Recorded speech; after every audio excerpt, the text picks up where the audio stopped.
Can you believe this is the 700th video here on KevCentral? And if you've been around here for a while, you know that along with analog bikes, I also cover e-bikes, and there's a scooter here or there, making this video a fitting tie-in, both with e-bike and with scooter and with Genuine Scooter Company. You know them from the Buddy scooter, or you might know them from some of my videos.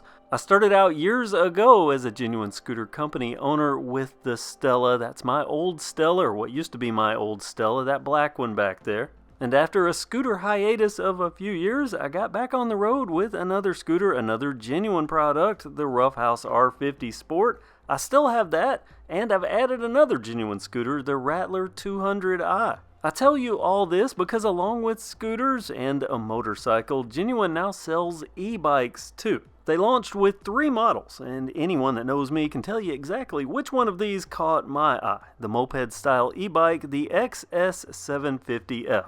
I don't particularly care for the model naming, but I do like the look and the color options. Matte titanium, very Genuine-centric, and this orange, retro vibes, fitting for KevCentral. Orange is in my logo. You would think that's the one they would send me for review, but no, I get the white, and here it is being delivered. It comes via, or at least came to me, via freight truck. Along with being able to buy this direct from Genuine via their ScooterWorks website, it can be purchased at select Genuine dealers where it's already assembled for you. But mine was shipped, and I was waiting at the end of the driveway sitting on my Genuine Scooter Company Roughhouse. I never miss a Roughhouse photo opportunity. Now I would show you the unboxing, but Genuine has a full video showing how to unbox and assemble the bike. So for my video, I'll just show you that if you do order the bike to assemble it yourself, it will arrive with ample packaging and padding. And now through editing magic, here we are. With it fully assembled, it's no doubt a genuine product. And for me, a very familiar design.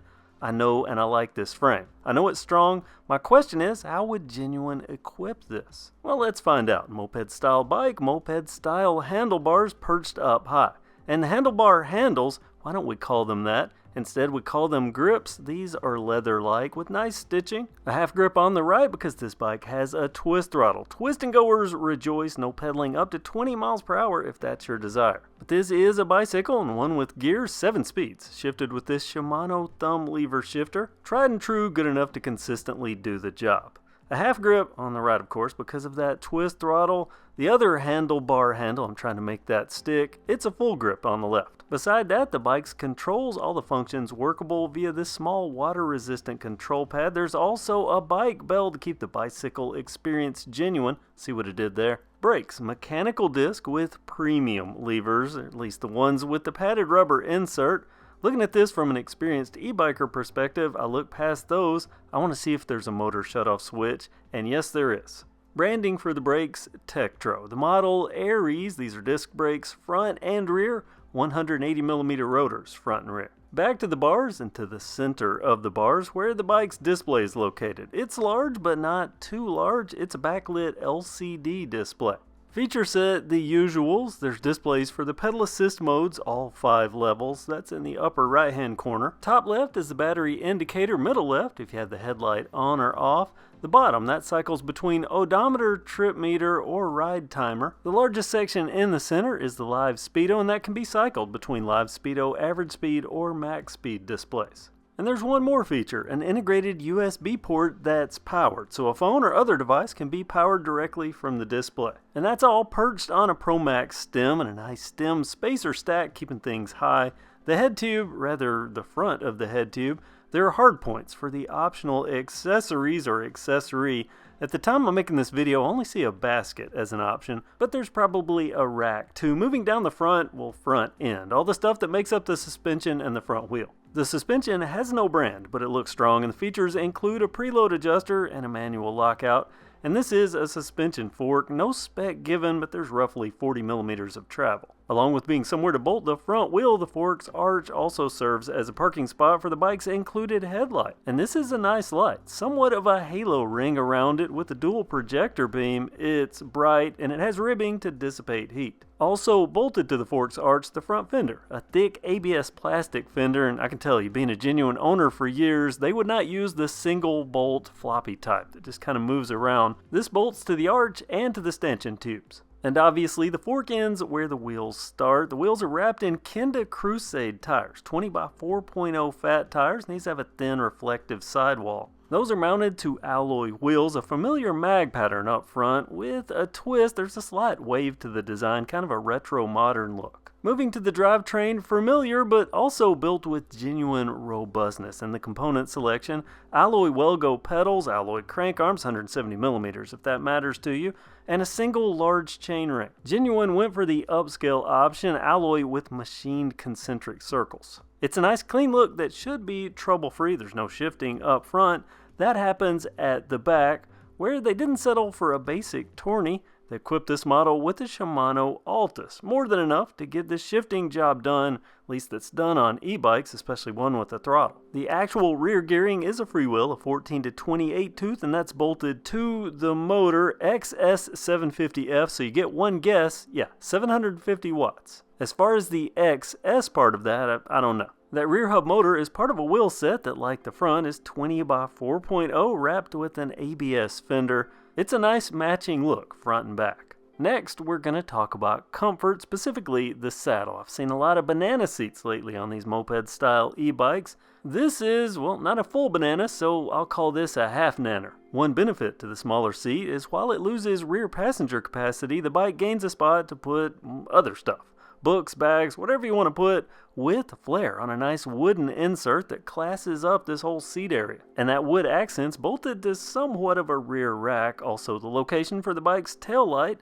Function check, yep, this is also a brake light. There's the comfortable place to put your rump. What about smoothing out the ride? We know there's a suspension fork up front. At the rear, it's dual suspension, twin adjustable hydraulic shocks. They're bolted directly to the frame, the aluminum frame. And normally when I say aluminum, I say lightweight, but this bike weighs 92 pounds. So I can't say light, but I can say this is built every bit as well as the construction I would expect for anything with the genuine brand on it. The finish, outstanding. Even though it's not orange, this white looks as good in person as it does on camera, and the graphics, they even look good. Minimalist, but perfectly accent the bike. The nice step-through design and plenty of reinforcement to support up to 330 pounds of rider and cargo capacity. The robustness is visible everywhere. It's definitely genuine caliber. Along with holding the up to 330 pounds, the frame holds the flush mount battery. On the right side, an integrated charge port. The battery can be charged both in or out of the bike with the included but not pictured 2 amp charger. There's a key lock on the right hand side for easily removing the battery, and there's also this little tab thing that holds it in place. Anytime you have a battery that drops towards a front wheel,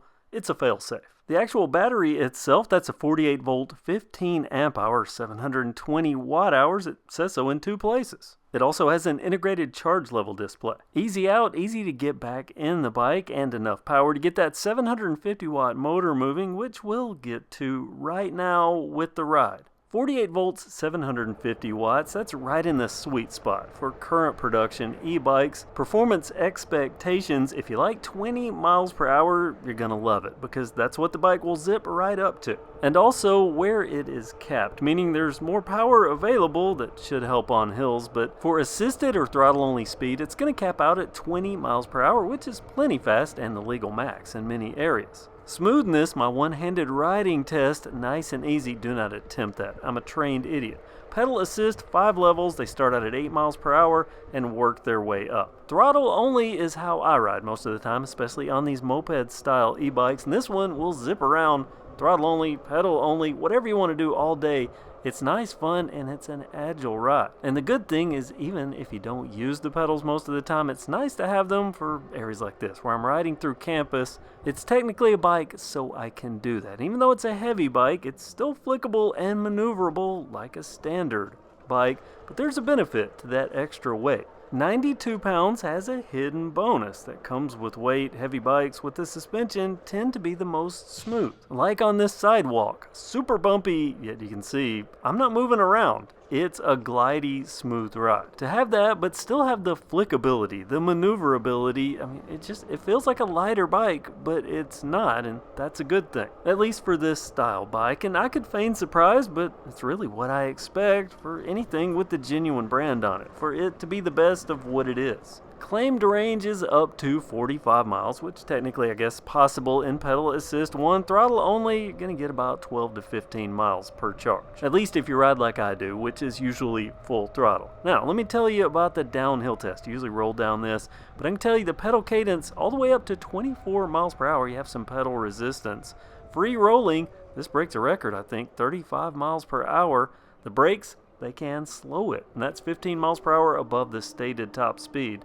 Going back up that hill, check this out, 13 to 14 miles per hour as it crests this hill, and that puts it in the above average category. At least of the bikes that I've tested, which is a lot of bikes, and most of them don't weigh 92 pounds. Assisted pedal cadence, even at max assist level, nice and smooth, the power off and on, minimal delay. Not every company gets the programming right to make this smooth, and for this to be Genuine's first e-bikes, they nailed it. A good job, Genuine. It's a nice riding bike, a well-built bike, a comfortable bike to ride, and it looks good. There's just a lot of good here, and that shouldn't be a surprise. It's from Genuine. They do a good job with their scooters, with their motorcycle. Now with e-bikes, their value per dollar, always good. The price, I'll put the price up in the video title, and I'll try to keep it updated, so if you see it later and it's different, let me know and I'll change it. Well, that's my bit on this bike, my experience with it. Now let me know if you have any questions or if there's something that I missed that you need to see. I read each and every comment and I try to respond to most, so let me hear what you have to say. Thumbs up this video, it helps out the channel. Consider subscribing if you haven't already, and thanks so much for watching the 700th video here on KevCentral. Many more to come. Have a great day.